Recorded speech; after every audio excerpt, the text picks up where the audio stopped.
Hi, I'm Frank Fawcett for Too Cool for TV News. I'm an editorial contributor here at Too Cool for TV News. Think of me as Andy Rooney. Basically, the biggest story right now is the Oscar nominations came out earlier today. Or as I like to call them, Oscars. Hashtag Oscars So White, the sequel. The Oscar nominations were highlighted by the shocking lack of diversity. Over 20 actors were nominated. Not one was a person of color, or a black person in particular. What do you expect? The Oscar voters are, by large, a monolithic group. 94% white, 76% men, and an average of 63 years old, according to the Los Angeles Times in its 2014 survey. 6,028 Academy Award voters. You couldn't get any diversity in there? There was one bright spot, or about two bright spots. What Happened to Miss Simone was nominated for the Best Documentary, and it was a Netflix push film, and it's up for Best, but it was directed by Liz Garbus, and guess what she is? A white woman.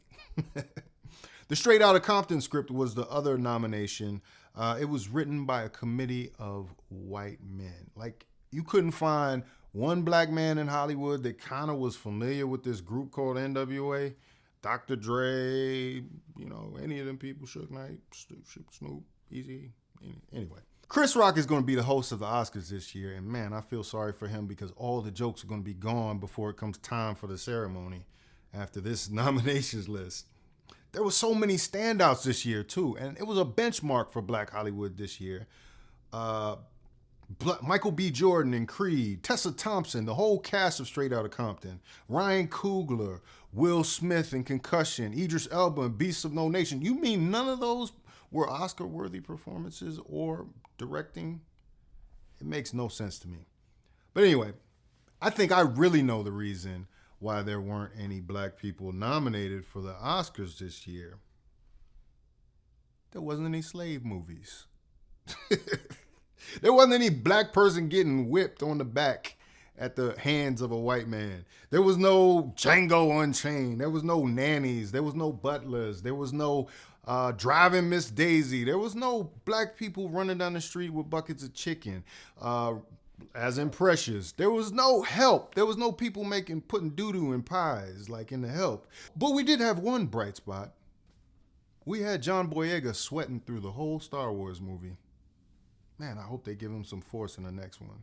There was no bad cop without the kill, taking drugs on the job and everything. There was no make me feel good Halle Berry scene. There was no Cuba Gooding Jr. doing backflips in the end zone for Jerry Maguire, his white agent. There was no jive turkeys and film scores for the movie Shaft. There was no pimps that rap like in Hustle and Flow with baby mama prostitutes in the back.